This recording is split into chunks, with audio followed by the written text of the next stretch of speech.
Don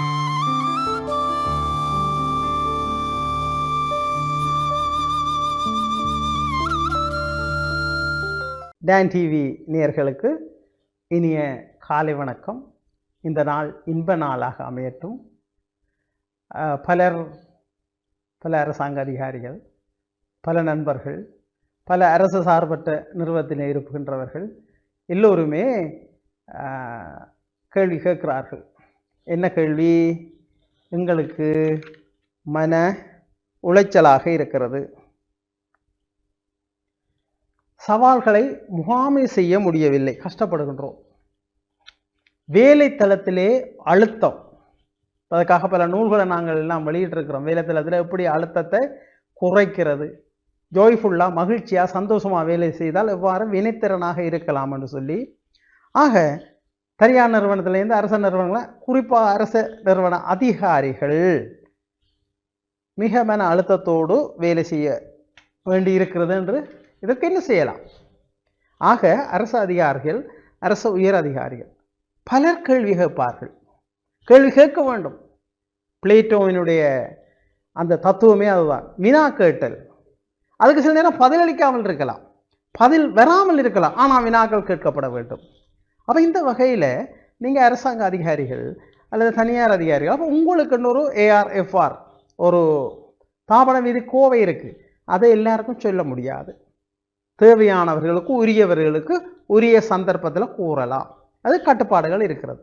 அந்த கட்டுப்பாடை மீறி நடக்க முடியாது, தண்டனை பெறுவீர்கள். ஆக அதன்படி போக வேண்டும்.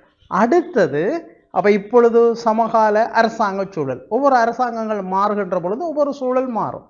அப்போ இந்த அரசாங்கம் மக்கள் அரசாங்கம்.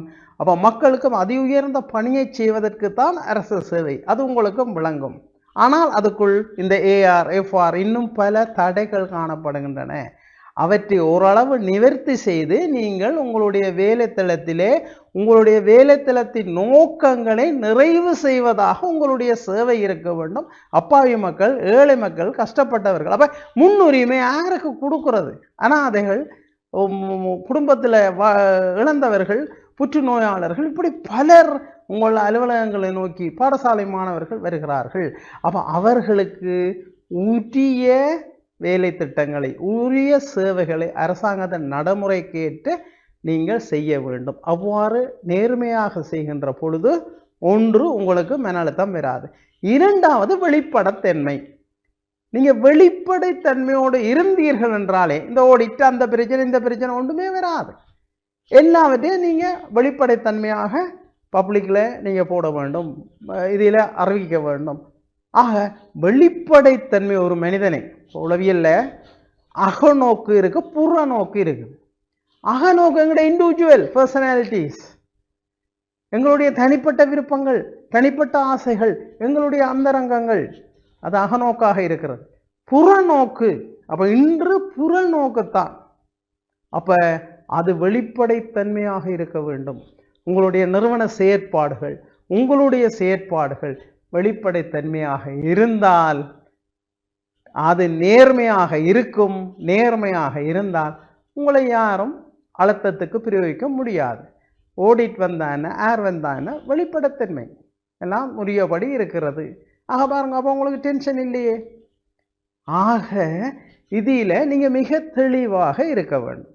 நிறுவனத்தின் நோக்கம் எல்லாம் வெளிப்படைத்தன்மை, நேர்மை, சரியாக வேலை செய்தல், அதில் ஃபேவரேஷன் யாருக்குமே காட்டக்கூடாது, காட்டவும் முடியாது. இது அரசு சேவை. ஆக இதில் நீங்கள் தெளிவாக இருந்தால் நீங்கள் ஒரு வெற்றியாளராக இருக்கலாம். அப்போ பலர் சொல்கிறார்கள், அரசு சேவையில் முந்தி இருந்தவையெல்லாம் சிறப்பாக செய்கிறார்கள், இப்போ செய்கிறார்கள் என்று. அதை நான் ஏற்றுக்கொள்ள மாட்டேன்.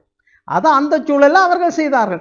இந்த சூழலில் இப்போ அதிகாரிகளே இல்லை, ஒருத்தரும் செய்கிறார்கள் இல்லை என்று சொல்கிறார்கள். இன்று நல்ல நல்ல அதிகாரிகள், சிறப்பாக செய்கின்ற அதிகாரிகள் இருக்கிறார்கள். மிகச் சிறப்பாக சேவையை செய்து கொண்டிருக்கிறார்கள், கடமையை செய்து கொண்டிருக்கின்றார்கள். அப்போ நாங்கள் ஆகவே முந்தினதோட இப்போதைய ஒப்பிட்டு தவறான புலக்காட்சிகளை நாங்கள் விட வேண்டும். இப்போ நல்ல அதிகாரிகள் இருக்கிறார்கள். கிளிநொச்சி அரசு அதிபர், யாழ்ப்பாணம் இந்து கல்லூரி அதிபர், எமது பல்கலைக்கழக VC துணைவேந்தர். ஆக இவர்களைப் போல நல்வாழ்வு வாழ வாழ்த்துக்கள். வணக்கம்.